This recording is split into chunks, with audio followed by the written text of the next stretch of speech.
Thank you so much, Mr. Chairman. And what you have before you is an amendment that would provide that provisions of this act would not be effective unless the Secretary of the Treasury certifies that a plan has been put into place to ensure that the Treasury Inspector General has unfettered access to monitor all activities within the Bureau of Fiscal Service for purposes of ensuring strict compliance with the order of the United States District Court of the District of Columbia issued on February 6, 2025.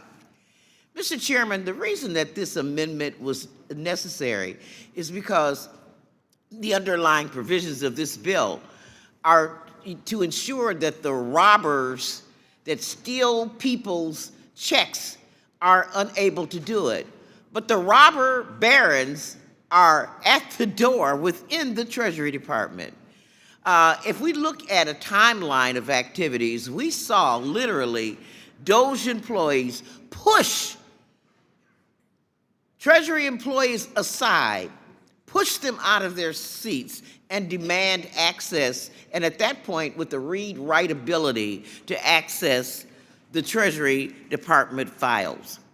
So the court of the District of Columbia issued a ruling on February 6, 2025, and so far the courts have been this institution's and the public's only defense against the wealthiest people in the world just taking over our $6 trillion treasury. And but for the ruling of the Court of the District of Columbia, we would have no defense whatsoever. Well, we've been told by Elon Musk, richest man in the world, and Vice President Vance, a member presumably of the bar, that they just don't have to listen to the court.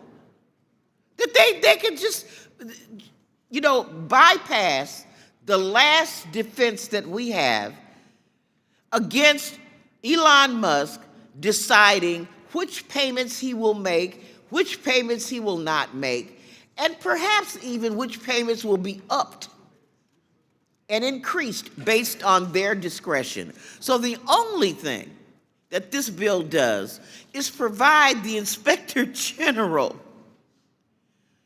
with access to his job. And all this does is reiterate the importance of the Inspector General's job, that he monitor the activities to make sure that they're in compliance with the court order. Now, that should be something that everybody in Article 1 is concerned with.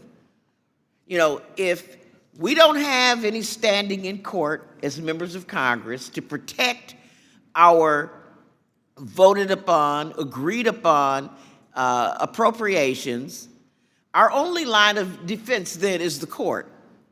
And if the courts, and if the richest man in the world can just decide that we're not going to follow the court order again, then the robber barons are at the door. I mean, this is a coup d'etat, as it were.